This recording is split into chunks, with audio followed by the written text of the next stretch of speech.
First, I'd like to thank everybody and thanks the government of Saudi Arabia for inviting us and hosting this wonderful event. Here is just majestic and very nice. Thank you very much for that.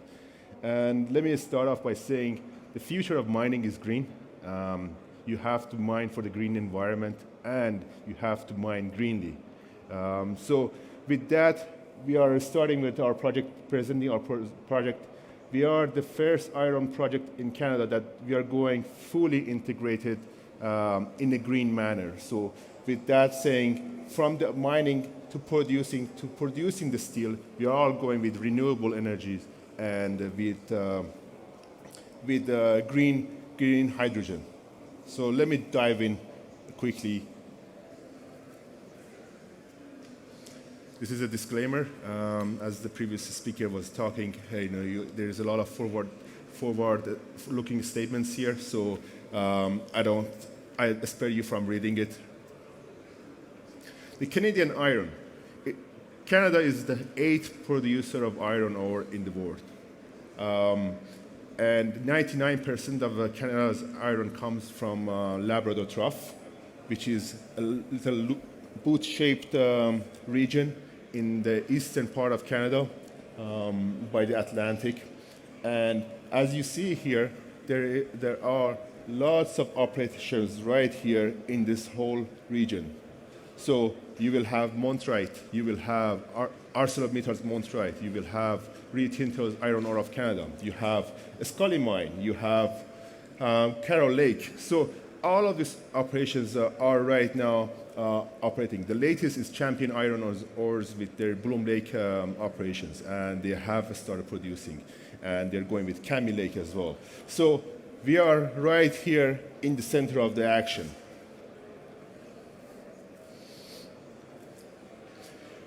The impact of steel production is really vast right now. For every 1 ton of steel produced, you use about 1.8 tons of, you produce about 1.8 tons of carbon and you release it to the air. So with that, right now, most of the world's conventional iron producing and steel producing, they use the blast oxygen or basic oxygen furnace. A lot are going with electric arc furnace. It's a lot of reduction in CO2. However, there is still production of carbon. With direct reduction, what we're proposing for the project, it is almost 0% emission. And it is a proven technology. It is not something that has not been done in the past. So we are using the latest technologies going from the mine all the way to the steel production in one vertical integration. Now, how are we doing it in Labrador? First, renewable energies. Labrador and Newfoundland is known for its vast amount of hydropower that is there. So with that, and 824 megawatts of water power is being coming online in the next 2 years. So we are going to utilize that for our project. Also, we are going to use the natural green steel and green hydrogen with that power to be able to produce our iron and make it into steel. A little small introduction about the project. The land package is large. It's 114 square kilometers. It is one of the largest land packages in the region, if not the largest. And we are 5 to 10 kilometers from any of the iron producers. They are all neighboring us. We are in the center of the action, as you say.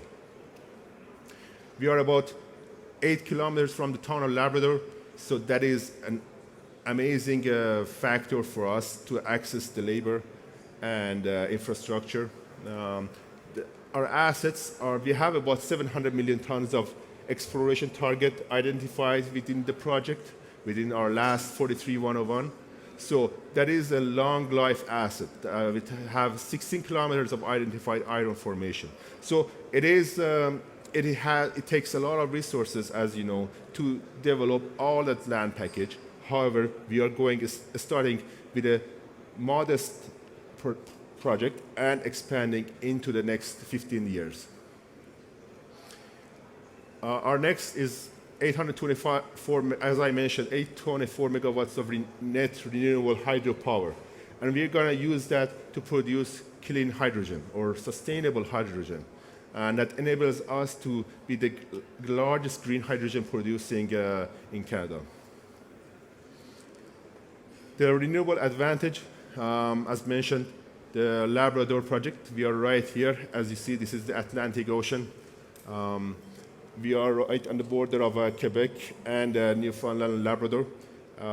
As you see here, we have access to the rail, and we also have access to the port. I will go into the next one and show you more on the port. The contribution, the green contribution is the most paramount for us, and hence the name Paramount that comes in. The direct access to the transportation comes from the 1 kilometer away our rail line to our properties. So we have direct access to the port of Sept-Îles, which has all over access to the Europe, to Asia for the shipments of our material.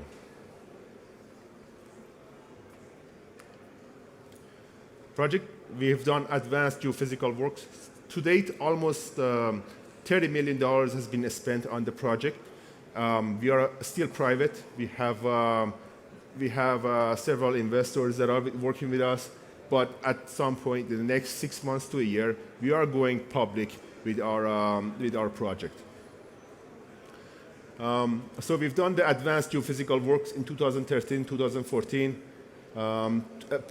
We've done the exploration drilling, about 12,000 meters in 42 drill holes. As you know, iron is really mostly banded, and it can go for kilometers. So therefore, with using the exploratory holes, you can really understand the space beneath you.